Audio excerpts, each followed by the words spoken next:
welcome to an all-new episode of Social in 60 Seconds. So this week's topic is covering musicians and digital marketing mistakes and how to avoid them. So mistake number one is over-promoting yourself or only promoting yourself on your social media channels. If you can scroll through any of your social media accounts and only see pictures of you and your bandmates, then you're going to come across a little self-absorbed. A great way to avoid doing this is to be sure that you're giving shout-outs to your fans or businesses that you're visiting while you're on tour, restaurants, that kind of thing. Just share the love.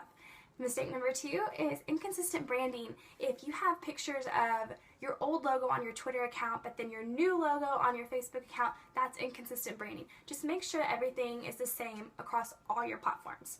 Mistake number three is not having a newsletter. A newsletter is a great way to get even more personal with your fans. It's a great way to track your growth as well by seeing how many people sign up for your newsletter. A good reason I can give you to have a newsletter is Taylor Swift has a newsletter. If Taylor Swift has a newsletter, you should have a newsletter. So that has been it for this week's Social in 60 Seconds. As always, don't forget to subscribe to our YouTube channel and follow us on our social media accounts.